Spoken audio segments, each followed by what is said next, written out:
Everyone, आज हम start करते हैं पार्टिकल नेचर।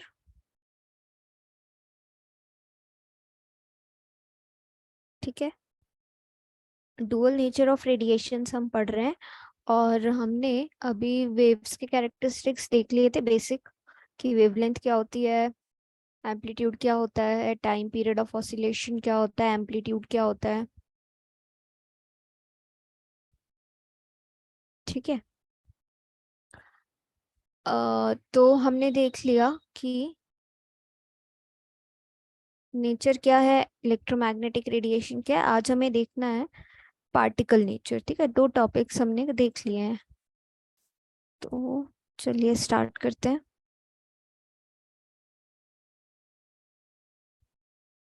तो यहाँ से है पार्टिकल नेचर ऑफ रेडिएशन। तो जैसे मैंने आपको बताया था कि कोई भी अगर वेव है या ये इलेक्ट्रॉन है, ठीक है,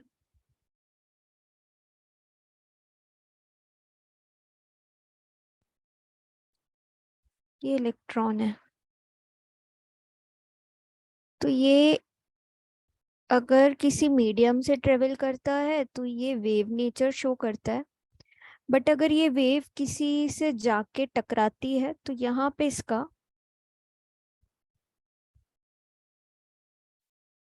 पार्टिकल नेचर आ जाता है। तो इसलिए हम बोलते हैं कि सब एटॉमिक पार्टिकल्स में, इवन मैक्रोस्कोपिक ऑब्जेक्ट में हम इसलिए डील नहीं करते क्योंकि ऐसा नहीं है कि जैसे कोई बस ट्रेवल कर रही है तो उसके वेव्स नहीं बन रहे हैं, उसके भी वेव्स बनते हैं, बट वो दिखते नहीं है। तो हम यहाँ पे बात कर रहे हैं सब एटॉमिक पार्टिकल्स की, जैसे इलेक्ट्रॉन, प्रोटॉन, मीजॉन, ये सारी के। तो इसमें दो नेचर होते हैं, एक पार्टिकल होता है, एक वेव होता है। तो आज हमें पढ़ना है पार्टिकल नेचर। तो पार्टिकल नेचर को एक्सप्लेन करने के लिए भी कई एक्सपेरिमेंट्स किए गए, बट उसमें से बेसिकली पार्टिकल नेचर से हम कौन से फिनोमेना एक्सप्लेन करते हैं या कौन से फिनोमेना है जो पार्टिकल नेचर एक्सप्लेन करते हैं, तो वो बेसिकली दो हैं, एक है ब्लैक बॉडी रेडिएशन और एक है फोटो इलेक्ट्रिक इफेक्ट। तो आज दोनों ही हम पढ़ेंगे। तो ब्लैक बॉडी रेडिएशन छोटा सा ही है, 10 मिनट का टॉपिक है, और फोटो इलेक्ट्रिक इफेक्ट भी छोटा सा ही है। तो न्यूटन्स ने जब अपने लॉ दिए तो वो क्लासिकल फिजिक्स मानी जाती है तब। उसके बाद जब श्रोडिंगर का और जब मैथमेटिक्स की स्टार्ट हुई, मतलब कि जैसे इलेक्ट्रॉन का momentum, wave function, velocity, energy, ये सब कैलकुलेशन जब स्टार्ट हुआ, तब से हम बोलते हैं कि क्वांटम मैकेनिक्स की स्टार्टिंग है वो। तो क्योंकि तब से मैथमेटिक्स की स्टार्टिंग हो गई। ठीक है।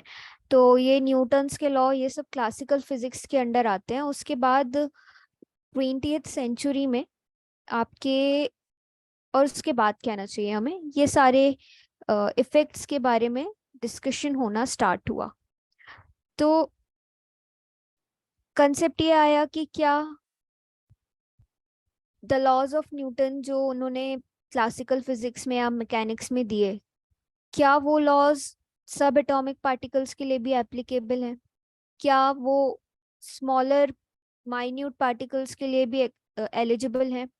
तो ये सारी चीज़ों का कंक्लूजन आया कि अभी हम आगे देखेंगे, तो ये एप्लीकेबल नहीं थे बेसिकली, अगर मैं मोटी मोटी लैंग्वेज में बोलूँ तो। ठीक है, तो ये सारी चीज़ें आई।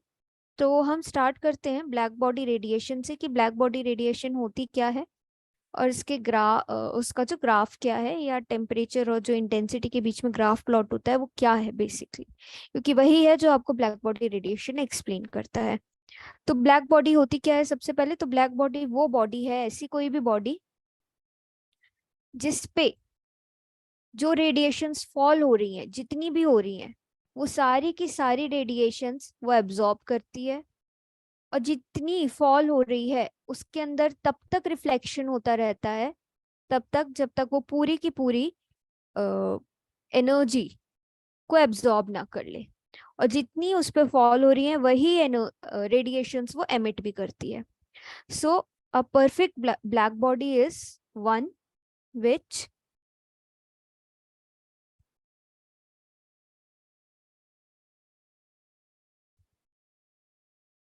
absorbs all the radiations falling on it.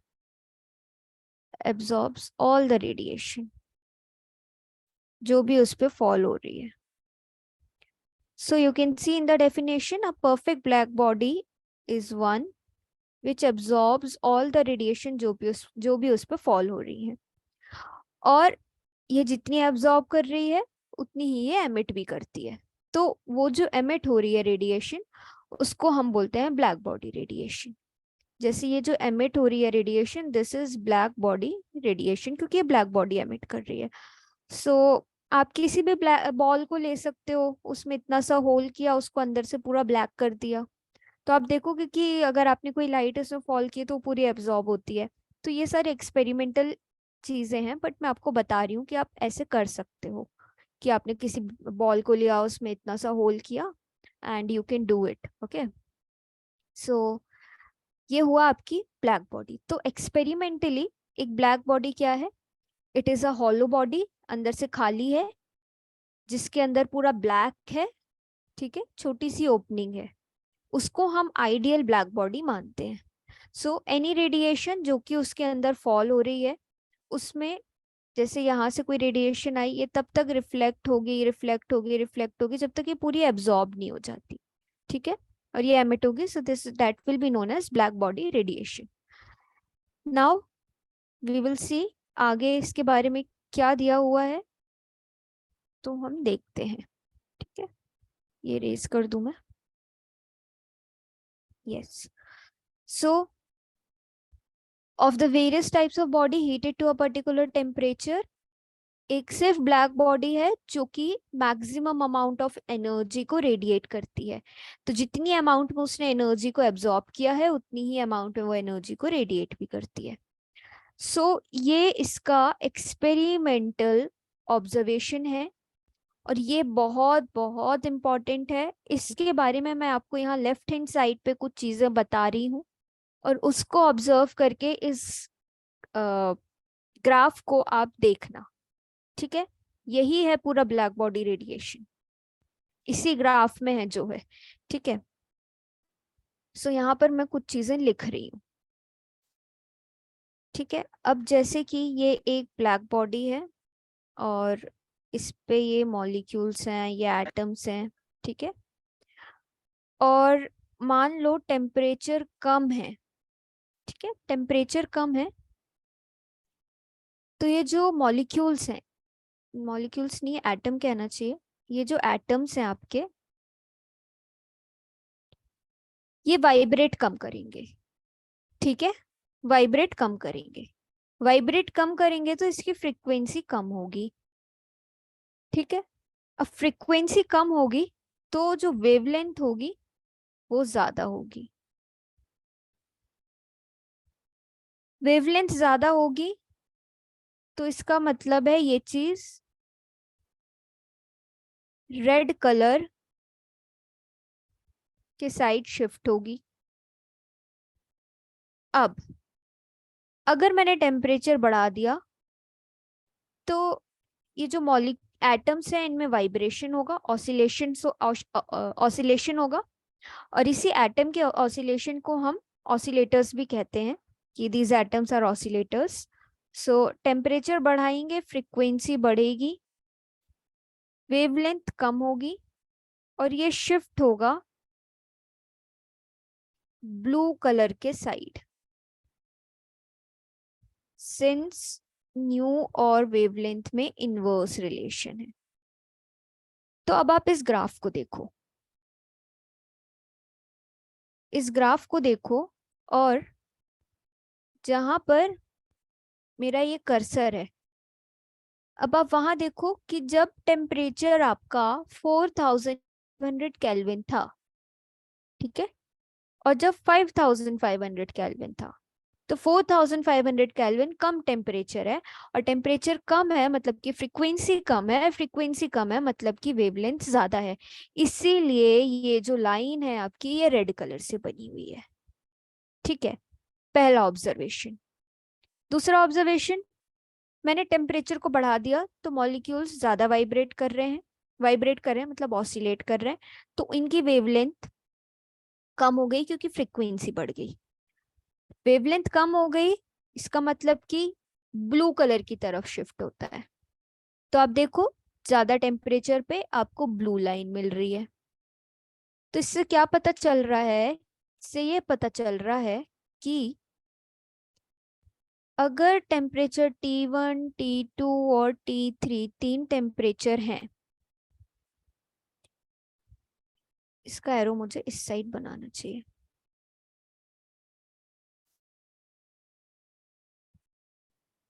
ठीक है। T1 is less than T2, T2 is less than T3। T3 आपका सबसे ज्यादा है, तो टेम्परेचर बढ़ रहा है तो फ्रीक्वेंसी बढ़ेगी, वेवलेंथ कम होगी, मतलब दिस साइड आपको ब्लू शिफ्ट ऑब्जर्व होगी। तो आप देख सकते हो कि टेम्परेचर जैसे जैसे बढ़ रहा था आपको ब्लू शिफ्ट मिल रही है, इसलिए ये ब्लू कलर की लाइन है, और यहाँ टेम्परेचर भी देख सकते हो। अब टेम्परेचर बढ़ रहा है तो इंटेंसिटी भी आपकी बढ़ती है। इंटेंसिटी मतलब कि बढ़ रही है, मतलब कि ज्यादा नंबर ऑफ फोटॉन्स है, ठीक है, ज्यादा फोटॉन्स है। इंटेंसिटी कम है मतलब कम फोटॉन्स का नंबर है। तो आप देखोगे ज्यादा टेम्परेचर पे इंटेंसिटी भी ज्यादा है, और जब टेम्परेचर कम था मतलब वेवलेंथ ज्यादा थी तो आपकी इंटेंसिटी भी कम थी। तो ये जो मैंने लिखा है ये बहुत इंपॉर्टेंट है, ये चीजें समझ नहीं आती हैं, ठीक है, क्लियर नहीं होती हैं, और कोई समझाता भी नहीं है क्योंकि हमारे टाइम पे हमको नहीं समझाया गया था अच्छे से, ठीक है। तो ये बहुत कंक्लूजन में मैंने आपको बताया है कि ब्लैक बॉडी क्या होता है और ये ग्राफ कैसे आया, ठीक है। अब यहाँ पे आपको सिर्फ इतना पढ़ना है, इसलिए मैं ज्यादा नहीं बता रही हूँ, क्योंकि इसके तीन लॉज भी हैं, वेन्स डिस्प्लेसमेंट लॉ, ठीक है, उसके बेस पे क्या रिलेशन उनने दिया था, तो वो सब आपको नहीं पढ़ना है, इसलिए वो मैं आपको नहीं बता रही हूँ। But this was the experimental result, experimental observation, मतलब कि जब एक्सपेरिमेंट किया गया तो उसके बाद जो हमें रिजल्ट मिला वो ये प्लॉट कर दिया उनने। बट क्लासिकल मैकेनिक्स क्या कहती है वो अभी देखते हैं, ठीक है। तो इस फिगर के अकॉर्डिंग उन्होंने ये कंक्लूशंस निकाले कि हर एक टेम्परेचर पे, ठीक है, जैसे मैं यहाँ पे आपको एक और ग्राफ ड्रॉ करती हूँ, जैसे ये है, यहाँ पे ये एक वेवलेंथ है, एक ये ग्राफ, ये एक, ठीक है। मान लो ये आपका T1 पे है, ये आपका T2 टेम्परेचर पे, ये T3 टेम्परेचर पे है। यहाँ पे आपकी वेवलेंथ है और यहाँ पे आपकी इंटेंसिटी प्लॉटेड है। तो हर एक टेम्परेचर पे आपको एक पीक मिलती है, वो कहलाती है लैम्डा मैक्स। हर एक टेम्परेचर पे पीक मिलती है वो कहलाती है लैम्डा मैक्स। सिमिलरली ये लैम्डा मैक्स। तो फर्स्ट स्टेटमेंट यही लिखा हुआ है कि first statement is at every temperature there is a wavelength at which energy maximum liberate होती है, उस वेवलेंथ को आप लैम्डा मैक्स कहते हो, ठीक है। एनर्जी मैक्सिमम लिबरेट होती है उसको आप कह रहे हो लैम्डा मैक्स। तो एनर्जी के टर्म्स में ना देख के आप इसको सिंपली ये समझो कि हर एक टेम्परेचर पे जो इंटेंसिटी और वेवलेंथ के बीच में ग्राफ प्लॉटेड है उसमें वेवलेंथ की पीक्स मिलती हैं, और वो पीक्स आपकी करस्पॉन्ड करती है लैम्डा मैक्स वैल्यू को, ठीक है। मम्मी और मसूरी वाला सीन बताना इन्हें। मम्मी और की याद वो नहीं है, चलो बाद में बताएंगे। प्लीज म्यूट योरसेल्फ, जिसका भी अनम्यूट है। Yes, thank you.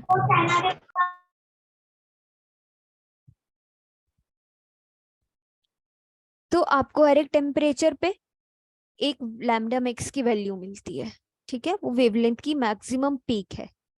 फिर जब वेवलेंथ कम है तो इंटेंसिटी आपको ज्यादा मिलती है हायर टेम्परेचर पे, लोअर टेम्परेचर पे ऑपोजिट होता है इसका। So in general you can say that कि जैसे जैसे आपका टेम्परेचर बढ़ता है फ्रीक्वेंसी बढ़ती है, मतलब वेवलेंथ कम होती है, इसका मतलब कि आपकी ब्लू कलर की तरफ शिफ्ट होती है, ठीक है। बट क्लासिकल थ्योरी क्या कहती थी? क्लासिकल थ्योरी ने कहा कि ऐसा नहीं होता है, एनर्जी कंटिन्यूअसली लिबरेट होती जाती है, इसलिए आपको पीक्स नहीं मिलती हैं। ये जो पर्पल कलर की लाइन दिखी है ये शो कर रही है कि कंटिन्यूअस एनर्जी का लिबरेशन हो रहा है, बट ऐसा नहीं था, ठीक है। वो आपका करेक्ट एक्सपेरिमेंटल रिजल्ट था जो ब्लैक बॉडी रेडिएशन का था। और इस चीज को एक्सप्लेन करने के लिए मैक्स प्लैंक ने अपनी थ्योरी दी, और मैक्स प्लैंक ने अपनी क्वांटम थ्योरी में यही कहा कि ब्लैक बॉडी में जो एटम्स प्रेजेंट है, they they do what, they do vibrations, and इस वाइब्रेशन के कारण उनकी एक वाइब्रेशनल फ्रीक्वेंसी होती है, और उस वाइब्रेशनल फ्रीक्वेंसी सिंस एटम्स आपके क्या कर रहे हैं, ऑसिलेट कर रहे हैं, इसलिए उसको आप ऑसिलेटर भी कहते हो। और ये फिक्स्ड अमाउंट में एनर्जी को एमिट करते हैं जिसको आप क्वांटा कहते हो, ठीक है। Quanta, you can see here quanta, ना कि कंटिन्यूअसली एनर्जी को एमिट करते हैं। तो ये एक बहुत बड़ा डिफरेंस था क्लासिकल थ्योरी और एक्सपेरिमेंटल रिजल्ट पे, जो कि मैक्स प्लैंक ने एक्सप्लेन किया और प्रूफ किया। तो उसके बाद उन्होंने अपनी एक इक्वेशन दी, energy equals to h nu, ठीक है। एंड यहाँ पर यही बताया गया कि energy equals to h nu, तो ये एच है प्लैंक्स का कांस्टेंट, क्योंकि प्लैंक्स ने थ्योरी दी थी। और यहाँ पे एक और चीज ने इंट्रोड्यूस की जो कि थी n. Okay, now this n is, yes, so Jyoti I was saying कि ऑसिलेटर मतलब जो एटम्स हैं वो कंटिन्यूअसली अपनी एनर्जी लिबरेट नहीं कर रहे हैं, but they are liberating in quanta. Quanta मतलब एक फिक्स्ड अमाउंट में थोड़ी थोड़ी थोड़ी एमिट कर रहे हैं, कंटिन्यूअस रेंज में एमिट नहीं कर रहे हैं। और इस चीज को एक्सप्लेन करने के लिए प्लैंक्स ने अपना प्रिंसिपल दिया, quantization principle. So E equals to n h nu. H यहाँ पे प्लैंक्स का कांस्टेंट है जिसकी वैल्यू आपकी 6.626 इंटू 10⁻34 है। एन यहाँ पे आपका इंटीजर है, ठीक है। सो और ई तो आपकी एनर्जी है। So this was the first postulate आप कह सकते हो प्लैंक्स की थ्योरी का। फिर सेकेंड पॉइंट यही है कि ऑसिलेटर्स कंटिन्यूअसली आप एनर्जी को क्या लिबरेट नहीं करते हैं, बट सिर्फ क्वांटा में करते हैं, मतलब कि फिक्स्ड अमाउंट में करते हैं। तो अगर ऑसिलेटर n+1 लेवल से n लेवल पे आता है, ठीक है, इसका मतलब कि अगर n4 है और n+1 कितना हो जाएगा 5, तो अगर आपका ऑसिलेटर n+1 लेवल से n लेवल में जाता है, मतलब नीचे आता है, तो ये एनर्जी लिबरेट करता है। और जो एनर्जी लिबरेट होती है या रेडिएशन निकलती है वो फाइनल माइनस इनिशियल होता है। सो E2 माइनस E1 मतलब n+1 माइनस n लेवल। सो n+1 एच न्यू, क्योंकि ऊपर अभी हमने देखा कि इक्वल्स टू एच न्यू होता है, and n is what, integer. तो अगर आप यहाँ पे देखोगे तो final minus initial, and hence n+1 h nu minus n h nu, तो एच न्यू आपका कॉमन आ जाएगा, n से n कट जाएगा। So E equals to h nu comes the formula जो कि बहुत इंपॉर्टेंट है, ठीक है। तो ये इनके दो प्रिंसिपल थे कि एनर्जी कंटिन्यूअसली लिबरेट नहीं होती है, क्वांटा में लिबरेट होती है, जो कि उनने E equals to h nu से, और n यहाँ पे एक इंटीजर था। अगर कंटिन्यूअस होती तो इंटीजर आता ही नहीं, ठीक है। फिर प्लैंक ने एक्सपेरिमेंटल रिजल्ट को प्रूफ भी कर दिया, इसलिए उनकी थ्योरी ब्लैक बॉडी के लिए एक्सेप्टेबल है। फिर एक और टर्म इन्होंने यहाँ पे बोल्ट्जमैन कांस्टेंट का भी इंट्रोडक्शन हुआ। तो बोल्ट्जमैन कांस्टेंट का कभी कभी पूछ लेते हैं आपसे कि बोल्ट्जमैन कांस्टेंट क्या है एमसीक्यू में, ठीक है। तो Boltzmann constitution is constant is what, equals to minus epsilon upon k, ये आपका बोल्ट्जमैन फैक्टर कहलाता है। और एक और टर्म आता है ऑसिलेटर पॉपुलेशन। तो ऑसिलेटर पॉपुलेशन मतलब कि कितने एटम्स प्रेजेंट है, और ऑसिलेटर मतलब कि नंबर ऑफ ऑसिलेटर्स, इतनी उनमें एनर्जी होनी चाहिए कि वो ऑसिलेशन कर पाए. So that is what oscillator population. And ये आपका ब्लैक बॉडी रेडिएशन था. और ये एक जनरल कंक्लूजन निकला बोल्ट्जमैन फैक्टर के थ्रू कि intensity of radiation of higher frequency मतलब कि टेम्परेचर जब ज्यादा है तब की बात हो रही है. ठीक है, या वेवलेंथ कम है. टेम्परेचर ज्यादा है मतलब कि वाइब्रेट ज्यादा करेंगे तो फ्रीक्वेंसी ज्यादा है, फ्रीक्वेंसी ज्यादा है मतलब वेवलेंथ कम है. तो यहाँ पे बात हो रही है हायर फ्रीक्वेंसी की या शॉर्टर वेवलेंथ की. देखो मैंने दोनों चीजें लिखी है यहाँ पे. तो अगर ऐसा केस होगा तो इंटेंसिटी आपकी कम हो जाएगी. ओके, ये चीज आपको यहाँ पे इस ग्राफ से दिख भी रही है, ये वाले एक्सपेरिमेंटल ग्राफ से, कि टेम्परेचर कम था तो इंटेंसिटी आपकी कम थी. Okay, so this was all about black body radiation. तो अगर आपको ब्लैक बॉडी रेडिएशन आता है तो आपको सबसे पहले ब्लैक बॉडी क्या होती है वो डिफाइन करना है, फिर इसका एक डायग्राम बनाना कि जितनी रेडिएशन इसमें फॉल हो रही है उतनी ही एमिट हो रही है. थोड़ा सा डिस्क्रिप्शन दे देना कि ब्लैक बॉडी क्या होती है, कि यू कैन, ये जो लिखा हुआ है यहाँ पे कि ब्लैक, आप किसी भी बॉडी को अंदर से पेंट कर देते हो, उसमें एक ओपनिंग होती है, हॉलो बॉडी होती है. फिर आप उसका ये ग्राफ बहुत अच्छे से एक्सप्लेन कर देना. और ये एक लाइन में लिख देना कि क्लासिकल थ्योरी ने बोला कि कंटिन्यूअसली एमिट होती है. और उसके बाद एक चीज और ये लिख देना, बोल्ट्जमैन का लॉ, मतलब बोल्ट्जमैन कांस्टेंट. ठीक है, उसके बाद बस ब्लैक बॉडी आप एक्सप्लेन कर सकते हो. फिर आता है फोटो इलेक्ट्रिक इफेक्ट. तो फोटो इलेक्ट्रिक इफेक्ट बहुत ही सिंपल सा है. इसमें फोटो और इलेक्ट्रिक, इसका मतलब क्या हुआ कि दो चीजों से बना हुआ है. ये फोटॉन्स की भी बात हो रही है यहाँ पे और लाइट के थ्रू हो रही है, इसलिए फोटो इलेक्ट्रॉन्स कहेंगे. सो अगर कोई मेटल का सरफेस है, ठीक है, जैसे कि कोई मेटल का सरफेस है, ये इस पे आपने एच न्यू रेडिएशंस दी, तो इस मॉलिक्यूल में सरफेस पे तो था, इसने कुछ अमाउंट ऑफ रेडिएशन को एब्जॉर्ब कर लिया और बाकी को एमिट कर दिया. ठीक है, तो एब्जॉर्ब किया, एक्साइट हुआ और वापस आया जब लोअर लेवल पे तो इसने एमिट कर दिया. तो हर एक मॉलिक्यूल वो एनर्जी को एब्जॉर्ब करके एमिट नहीं हो सकता है. तो ऐसा क्या होना चाहिए कि मॉलिक्यूल पे जो रेडिएशन फॉल कर रही है वो उसको एक्साइट करने के लिए कैपेबल हो. तो रेडिएशन, एक तो सबसे पहली बात ये होनी चाहिए कि इसके नीचे जो मॉलिक्यूल्स प्रेजेंट है, इसके आसपास जो एटम्स प्रेजेंट है, इनके इसका इन सब के साथ इंटरेक्शन है. ठीक है, इस इंटरेक्शन को ब्रेक करना चाहिए. जब ये इंटरेक्शन ब्रेक होगा तभी तो ये एनर्जी सफिशिएंट गेन करके एक्साइट हो पाएगा.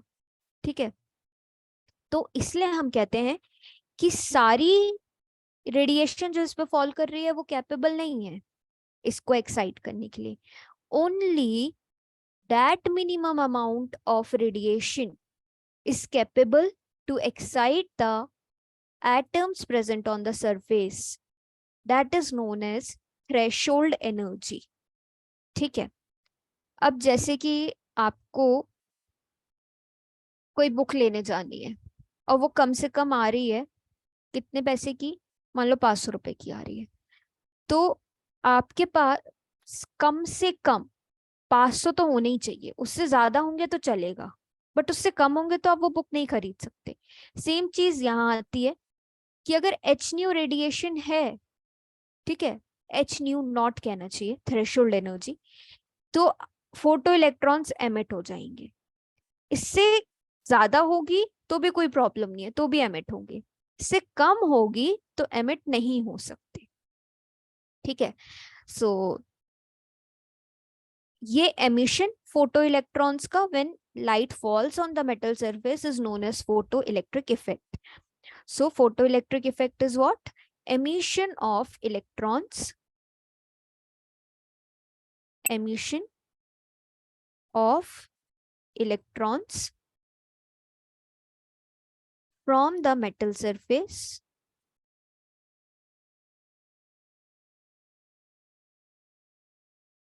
when radiation h nu falls on it।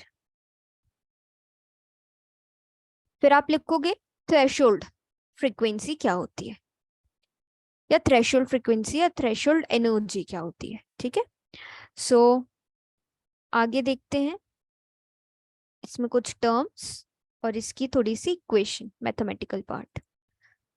So emission of electrons when metal is radiated with UV light is known as photoelectric effect, और this was observed by Hertz in 1887।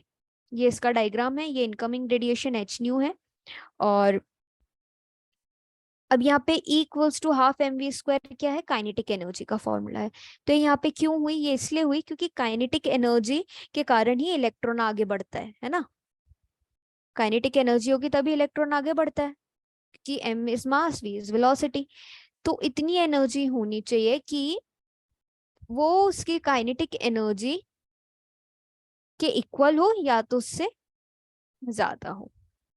So emitted electrons are known as photo electrons, and इसलिए इसको हम photo कह रहे हैं क्योंकि यहाँ surface पे भी इलेक्ट्रॉन्स प्रेजेंट है, मेटल के अंदर भी प्रेजेंट है, तो डिफरेंशिएट करने के लिए। Okay, now the main feature of this phenomena is that कि minimum frequency of light threshold frequency होनी चाहिए तभी फोटो इलेक्ट्रॉन्स एमिट होंगे। तो ये मैंने आपको बता दिया है, वही चीज यहाँ पे लैंग्वेज में लिखी हुई है कि अगर फ्रीक्वेंसी कम है, ठीक है, थ्रेशोल्ड से, तो फोटो इलेक्ट्रॉन्स एमिट नहीं होंगे, अगर फ्रीक्वेंसी थ्रेशोल्ड से ज्यादा है तो एमिट होंगे। वही चीज जो मैंने आपको बताई बुक के एग्जाम्पल से। ठीक है, अब फोटोन का ये जो कंसेप्ट था, इसको आइंस्टीन ने एक्सप्लेन किया फोटो इलेक्ट्रिक इफेक्ट को। और ये जो डिफरेंस है एच न्यू और एच न्यू नॉट, इसके थ्रू ही ये इक्वेशन आई है। तो अपन एक बार देख लेते हैं कि यहाँ पर क्या बोला है आइंस्टीन ने फोटो इलेक्ट्रिक इफेक्ट के लिए। सो आइंस्टीन प्रपोज दैट कि electron at the surface of metal H new energy gain करता है, एब्जॉर्ब करता है ऑफ ए फोटोन, जो उस पे इलेक्ट्रोमैग्नेटिक रेडिएशन गिर रही है उससे। Then if the frequency nu जो फॉल हुई है is greater than the minimum frequency called as threshold which is the characteristic for a particular metal। तो हर मेटल के लिए आपकी थ्रेशोल्ड फ्रीक्वेंसी अलग अलग होती है, ये भी इंपॉर्टेंट है। तो आपका एमिशन ऑफ फोटो इलेक्ट्रॉन होगा, और ये जो डिफरेंस है H nu minus H nu not, ठीक है, मतलब इसने इस पे एच न्यू एनर्जी फॉल हुई, इसने कुछ अमाउंट ऑफ रेडिएशन को एब्जॉर्ब किया, और जितनी बची हुई थी वो बची हुई एनर्जी काइनेटिक एनर्जी में ट्रांसफॉर्म हो गई। और वो काइनेटिक एनर्जी में इसलिए ट्रांसफॉर्म हुई क्योंकि वही एनर्जी है जो फोटोन को मूव कराने या आगे बढ़ने या ट्रेवल करने के लिए यूज होगी। Okay, so that will be equals to half M we square. इसलिए यहाँ पे लिखा हुआ है कि the amount of energy that is falled on a metal surface is h nu. इसमें से इसने h nu not minimum amount absorb कर ली, और जितनी बची थी वो उसने काइनेटिक एनर्जी में ट्रांसफॉर्म कर दी। So H nu minus H nu naught is equals to half M we square. और यही फोटो इलेक्ट्रिक इफेक्ट का, अब इसमें से आप एच कॉमन ले लेना, एच कॉमन ले लोगे तो न्यू माइनस न्यू नॉट हो जाएगा equals to half M we square. ये आपकी इक्वेशन बन जाएगी।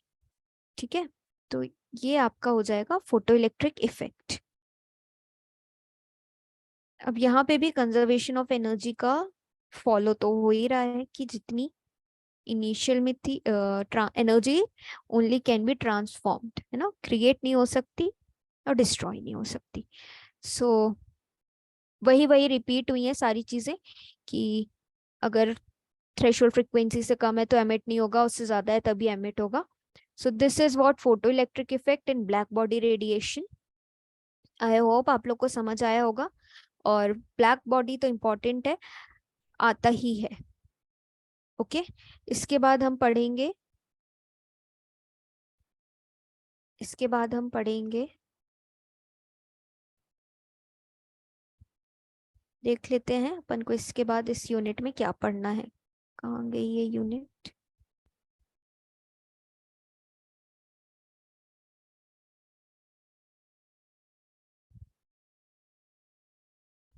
हाँ, फिर हमें पढ़ना है डी ब्रॉगली का रिलेशन, हाइजेनबर्ग अनसर्टेनिटी प्रिंसिपल और मैटर वेव्स क्या होती हैं। ये भी एक क्लास में, नेक्स्ट क्लास में, मतलब कल आपका ये जो यूनिट है ये खत्म हो जाएगा। और इसके बाद हम इसके कुछ क्वेश्चंस देख लेंगे, फिर हम ऑर्गेनिक का चैप्टर करेंगे। ओके, सो समझ आया आज का सबको?